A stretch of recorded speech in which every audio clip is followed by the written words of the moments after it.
I saw you with her. Didn't say a word. Didn't show how hurt I really was. Feel like it's too soon. You should change your tone. Hello and welcome everyone to Conversations with Tona Brown. I'm Tona Brown, your host, and I'm here with the fantastic, fabulous friend of mine by the name of Lee Soulja. How are you doing, Lee? I'm good. Good to see you. Great. You know what? I just have to say that I have been wanting to do an interview with you for a couple years now. And I know you're a very busy person. You have been on Pose. Please, I really want us to talk about what that experience was like for you. But I also want people to know the gentleman that I know. I want people to know you for who you are, the magnificent visionary and entrepreneur that you are. So please tell us a little bit about your upbringing, how you were raised, what your location where you were raised, just a little bit more about yourself. Oh, okay. First of all, let me start by saying you look fabulous. Thank You you. look so great, and you're radiating. I love it. I love it. I love it. So, it's good to see you, and it's been some time. So it has. You look wonderful. Thank you. So let me tell you about Lee Soulja. So, born and raised in the Bronx. Okay. The area of the Bronx where I live and where I grew up, and the time I grew up, is where hip hop was starting. I spent a lot of time with my grandmother. Okay. Actually, and I both shared the same birthday. And my mom, who's also a Libra also. So across the street was a place called PS 100 Park. Okay. And anybody who knows the foundation of where hip hop started, that park was a big part of it. They used to plug into the light poles or run the extension cords over the lamp post across the street to somebody's apartment and plug in. Mm-hmm. And we used to do these things we used to call them jams in the park, right? Okay. And everybody from Flash to DJ Bambaataa and everybody, that's where they would play, hook up. And so it was a real urban situation.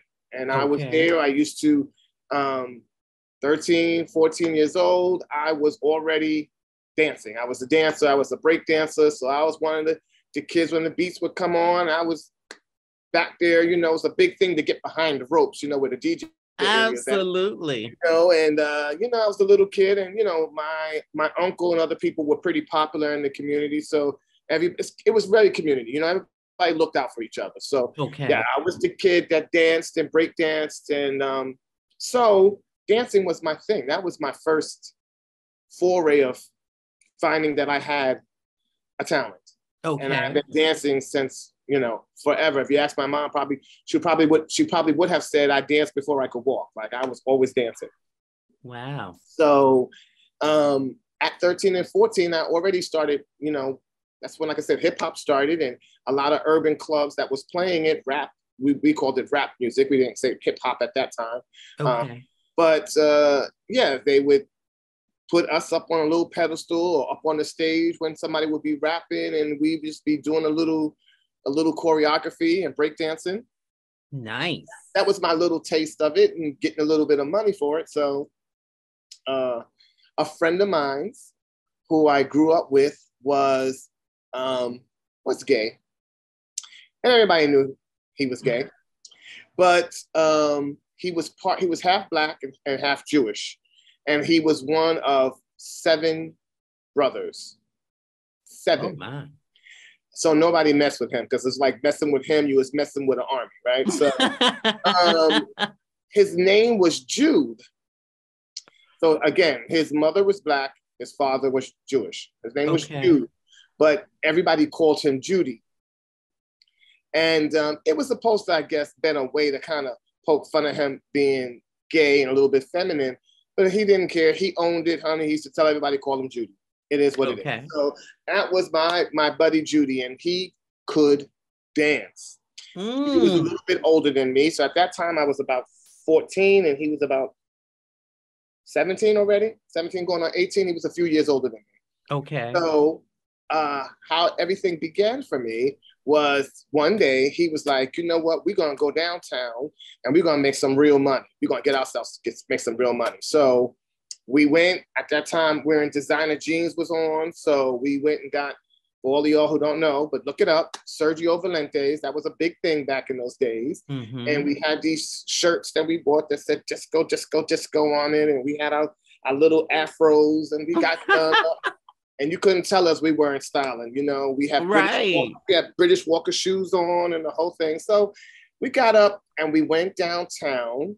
There was a club called Studio 54, and everybody was raving about Studio 54. Of course. This was 79. And so Jude's uncle worked at the club. I don't know necessarily what he did, but he worked at the club. So we went down and it was madness. The whole street, 54th Street, between Broadway and 8th Avenue was madness. Just packed with people and police officers on horses and everybody was trying to get into this club. Okay. So we pushed our way to the front and we, you know, because Jude knew somebody and we making our way to the front. And Jude told the guy at the time, they used to have a guy at the door, you know, checking the guest list and the whole thing. And he told the guy that I was Michael Jackson's little brother and that he need to get me in there really quick because they're looking for me. They're waiting for me. Michael Jackson and them waiting for me to get in. Okay. And the guy was just looking at him. It's like, yeah, check the guest. This is Michael Jackson's little brother. He needs to get in and the whole thing. I was quiet inside. I was scared as hell because, you know, first time heading downtown and the whole thing. So again, I was like 14. Okay. And Jude was just going on. And I was like, yeah, that's right. Yeah, that's all I was saying. Yeah, okay, yeah, that's right. God let us in. The funny thing was, Jude kept saying about Steve, you know, kept saying Steve Robel was one of the owners, Steve and Ian. So he just kept saying, Steve knows, check on the thing, Steve knows. None of us knew what Steve looked like. Steve was standing right there the whole time listening to us, and we didn't know, right? So he comes over to the guy at the front and says, you know, for the drama alone, just let him in, just, you know. So they let us in, and we're walking behind this guy going in. Still didn't know that was him. And we're walking in, and we was like, yes, we're gonna have a good time, yes, whole thing. And Steve was cracking up. And when we went to where the cashier little booth was at, Steve said, go ahead, give them the VIP thing so they'd be upset. And he was like, and don't let me catch you downstairs, which we had no idea what that meant. But don't let me catch you, don't let me see you downstairs. So we were like, no, we're gonna be upstairs in the VIP. He was not a clue. And until the girl in the cashier booth said, okay, Steve. And then we gagged. We looked at each other and we gagged. We just like, okay, just act like we know. Right. We had no clue. So honestly, that's the first time that I actually went to like a mainstream gay club. And it was a mixed situation, but everybody knows it was a gay situation. It was born out of a gay, you know, Black gays. It was our music that was being played. Mm-hmm. And that night was really crazy. And honestly, Michael Jackson was there that night, and Diana Ross was there. And it was a lot of celebrities and stuff. So it was my first time going out, and we had a ball. We had a great time. Of course. Saying they were going to leave to go to the garage because Grace Jones was performing. So I didn't know anything about the garage. He didn't know anything we didn't know anything about it. So we just followed the crowd. Everybody was getting ready to leave. It must have been like 3 o'clock or 4 o'clock. People were starting to leave so they can head to the garage, which is the Paradise Garage. And they told us where it was. So we made our way downtown. Mm-hmm. And when we got there, the line was crazy. We didn't know that you needed like a membership to get in situation. So we asked somebody was on the line, and they were real nice to us. They were like, come on, you could come in as our guest. Aww. That was good. So we jumped in the line. We got in with that person. So one night I went to 2 legendary clubs. I went from, you know, Studio 54 and Grace Jones performed. We had an amazing, amazing time. It was everything. And we were just dancing and we were meeting people and it was like, where y'all from and blah, blah, blah, blah. But that's how it all started. That's how the taste first came for me for nightlife and dancing. And it really was about dance culture. So my first exposure to a lot of things was through dancing. And then I just loved the culture of how everybody was, the way they expressed themselves, the way they dressed. Yeah, isn't that something how we took that for granted back then, you know, about just the club scene and just how gentle it was to people and how you could finally see yourself in other people and meet so many different types of people. Things are so dangerous in a lot of these clubs now. Yeah, it was very welcoming. And like I said, it was our goal to kind of market ourselves basically too. So we were dancing and it was the whole look in the outfit and it ended up working. You know, we met a couple of people who was telling us, oh, you know, sometimes I book dancers, you know, to dance backup for artists and stuff like that. And they gave us their business cards and stuff. So we had an amazing, amazing time. Okay. And I'll never forget that, but that's how it all started. And so from there, we started getting bookings to places to go and dance at clubs and stuff. And we noticed that, you know, the more extreme or the way we would cut up our clothes and you know, more avant-garde that we got in our clothes, the more bookings we got, the more unique we looked. So we kind of stood out. And that's really kind of how it started for me. But at the time, I still wasn't comfortable with my sexuality. Okay. And to be completely transparent, I was molested as a kid when I was 8 years old. Okay. And I actually took it as if it was my fault that this adult person did that to me. Because I was a really smart kid. I could have screamed for help. I could have told somebody this person touched me and was doing these things to me. So, and I didn't. So, and I didn't know how to handle that or process that. So then I began to be the exact opposite. So I was always uncomfortable around being in spaces. If I wasn't with a friend or somebody that I was comfortable with, I didn't want to be in a place that was too extreme, gay, overtly gay, because I was uncomfortable that somebody might try to pressure me into something I necessarily didn't want to do. That makes sense. And I still didn't identify yet as necessarily as being gay or anything of that sort. So I had that for a really, really long time. I got married young, moved out on my own by the time I was 18. Wow. So there's a lot of things that people don't know. I actually been married twice. So yeah, so I came into my truth way into my 20s. It took me a while to deal with that it wasn't my fault, that this person took advantage of me and molested me, and that the feelings that I was having, being conflicted on what was going on with me on the inside. And I didn't really know I didn't have an outlet of anybody to really talk to about it. Absolutely. So I kept it in. So, you know, when you have something happen traumatic like that, any kind of trauma you have, and you do not have a way to release it or talk about it, it builds. That's you know? Right. So it was building up. So, so I had been married and stuff like that. So it took me to be almost in my late 20s, early 30s before I really, identify where I am today.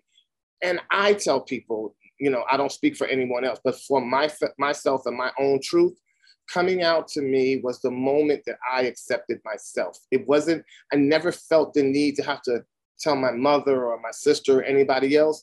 It was the moment that I felt, came to my own conclusion about my own sexual identity. The fact that I was attracted to both male and female and trans and things of that sort. And, I didn't have the language that we have today, which is another Absolutely. thing. Things like pansexual and all these things. I didn't have that language, but I knew that I had interest and an attraction for more than just women. So that after I came to that and understood what that was, for a while, I thought it was just about being part of the binary or being bisexual. And I didn't necessarily understand it until I started to meet beautiful trans women who were my sisters, who helped me to guide me, actually. And I say that very clearly because, again, through the confusion, they were the ones who did, take your time, find Absolutely. out for yourself, have these conversations. Are you sure you like this? And you sure you like that? And there was never no sexual pressure or anything like that. Right. Sometimes gay men think about sex first before they think about your mental health or your well-being or handling the situation, where I didn't get that pressure from the women of trans experience at that time. They were very much like big sisters or moms, that came over and they saw me being uncomfortable and trying to figure it out and just would have regular conversations. It was never no pressure. And I'll never forget that, because that also made me know that I was making the right decision about who I was and things of that, what I was. Absolutely. And, I really appreciate you, just to cut in, mentioning that. And I really appreciated Pose, which we're going to talk about in a second as well, for mentioning the importance of the Black and Latina transgender folk in such a very accurate and historical way. Even my mother used to tell a story that there was a older woman who died because she never went to the doctor, and they found her. The reason was because she was a transgender woman. She was so scared of telling anyone, and she used to take care of all the neighborhood children. If anybody was having any issues, if anyone was going to work and they needed someone to watch the kids, there was this older lady that was there that used to take care of the kids. And so they were so hurt and shocked all in one when everything happened. And these stories are so important, because we see today, when it came down to politics and legislation, we see the first thing that was taken out of that legislation a lot of times was the transgender part. So I really appreciate you mentioning that, because I feel that there's so many people who are going to watch this or who are going to listen to this that can relate to the importance, especially if you're of a more mature generation. So tell us a little bit, after you've gone through all that, how and why did you feel that it was important to be the founder of like New York City Black Pride, or just to even get involved in the Black Pride in New York City? So first, again, I really want to be clear and say, first it was just getting acclimated to the community. Okay. First it was understanding, who and what I was, what was going on with myself. But like I said, it did take me a while. Even when I came to terms with my sexuality, I still was not comfortable with my sexuality. So I didn't know. It's really important to say that, because yes, I was around people, but I still wasn't comfortable with myself. I wasn't comfortable in my skin. You see, there were so many things. And so nightlife and club life really gave me that entry point, because, no one said to me, didn't walk up to me and say, "You're beautiful. Oh, wow, you're an attractive man. I'm dark skin and everything." No one ever said that. But when I got dressed up at night and I became a club kid and a club personality and people saw me dancing, all of a sudden I put costumes and outfits on. All of a sudden people would go, "Can I take your picture? Oh my God, you look great." So that became a little bit intoxicating, that people all of a sudden was paying me attention. Now I'm being seen, as opposed to I was just the guy in the bunch. You understand? Right. Also, I say this also because to me it's important. As a Black male, not about being gay, just as a Black male, sometimes in some of the spaces where I was and where I was living and stuff, sometimes people would feel threatened. When the Black man comes in the elevator and the woman grabs her pocketbook because she doesn't know if she's in danger or I'm a threat, became very different when I was in those spaces. But I had costumes on and everything. Oh, every sudden everybody smiles. "How you doing?" They welcome me into a space. So I began to realize very quickly that your appearance means a lot. Fashion means a lot. That people do pay attention to how you dress and those things. And then, of course, how you speak and how you present yourself. So absolutely, I learned that quickly. And that began to play a big role in how I began to become more and more comfortable, or at least gave the presentation to everyone of that. So it kind of was like when I'm in public, I knew how to speak and how to present, and everything was good. But maybe the Lee himself was still the quiet guy that was standing on the side that didn't necessarily need the attention. But when I dressed up and everything, and you paying me money, okay, it's time to work. That's right. So I did what I needed to do. Well, I mean, coming from a club experience myself, and a lot of people don't know that, I start off in dance as well, ballet, tap, and jazz growing up, the whole nine.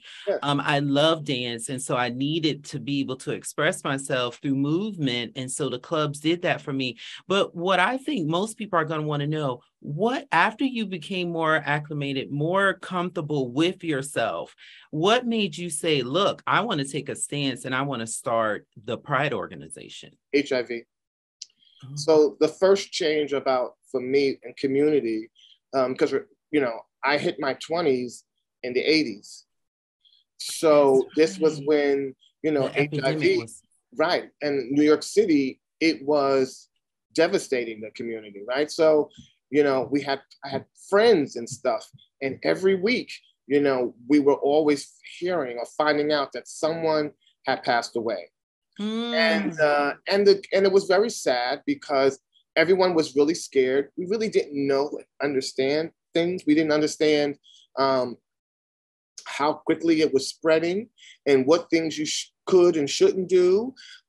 We knew a lot about it, transmission during sex and stuff, but people were also scared about, do I share a glass with that person, or a fork, or the same plate, or it was that period of time. It also got me because I had friends who I was still very close to. So, we have to think about the early medications that they had for them, right? So those medications, it made them feel like they were damned if they did, and they were damned if they didn't. You understand? Because if they didn't take those medicines that would sustain them to live, they were passing away quickly. It would be like they would get a diagnosis, and then a week or two later, you would hear that person passed. And if it wasn't that they passed, a lot of them sometimes couldn't deal with it, or their families couldn't deal with it. So people were committing suicide, and it was a lot that was going on. And then those that were on those early medications, the side effects was causing them, the side effects were visible.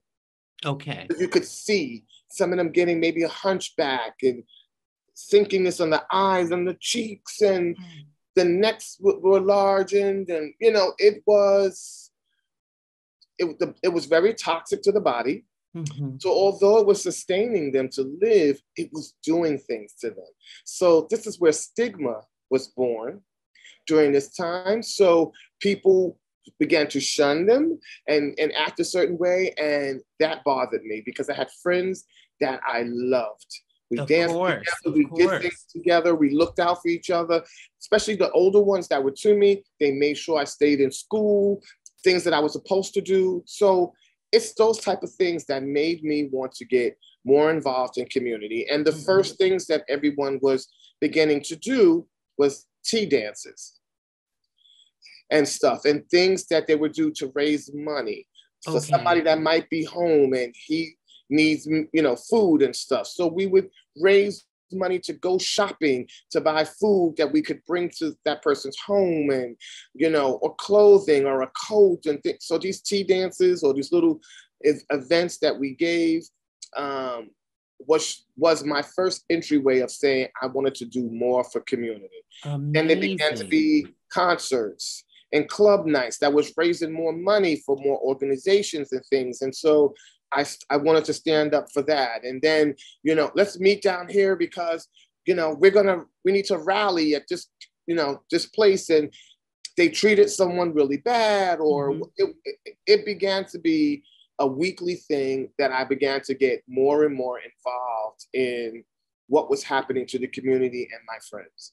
And wow. Well, I want to say, just because we only have a couple more minutes, but what I want to say is that I also want to acknowledge the impact you had on my Carnegie Hall debut, and men like yourself and people in the community who actually care about the arts and about the trans community. And I just want to thank you very much for those who didn't know that Mr. Soulja was very important in getting the word out about my Carnegie Hall debut. I just want to thank you from the bottom of my heart. The whole cast wants to thank you. Everyone wants to thank you, because we didn't know where to go. You know, we had a very limited budget for a very expensive venue, and you came with just unabandoned, just unselfish. You just said, hey, this is important, and I want to do what I can to help. It was history making. You at that time already was doing something historical, so I wanted to support. I remember you said you needed somebody, you needed a dress and some stuff to wear. Boom, I called up my friends and say, listen, we need to dress her. This is what she's doing. He was having the photos being taken and all of that stuff. So that's right. I'm happy that I was able to help you to do that. That's a memory that I will always cherish, because you know, groundbreaking, and it was amazing. You were amazing. Thank you. And the thing I will say too is that those connections that I made during that time are still the same connections that I have today. And it's all because of you. And I just want to thank you so much. I still get dressed by Robert E. Knight. All of those connections. Adrian Alizea was on the show. Those connections were so integral to my career. And so I just wanted to make sure I brought you on to Conversations with Tona Brown. And I wish we had more time, but I just want to say congratulations on all that you do. 25th anniversary, Black Pride, 25th anniversary. I got to get you to New York. That's right. So let people know how they can get in contact with you. So I am on Instagram. So it's LeeSoulja on Instagram. On Facebook, it's Lee Soulja, Soulja Simmons, Simmons. Okay. Or you can look up NYC Center for Black Pride. And same thing on Instagram or Facebook. And there's a website, nycblackpride.com. Absolutely. Well, I will definitely be there. I will be sending people to New York City Black Pride. And I would love to have another conversation about the importance of why we have Black Pride. Unfortunately, we're out of time, but I just want to thank you again for joining me here on Conversations with Tona Brown. I am Tona Brown, your host. I'm here with someone I really, really love and adore, Mr. Lee Soulja. Thank you so much for being on the show. Thank you. God bless you and take care. Thank you so much. Have a wonderful day. Thank you. Bye-bye, honey.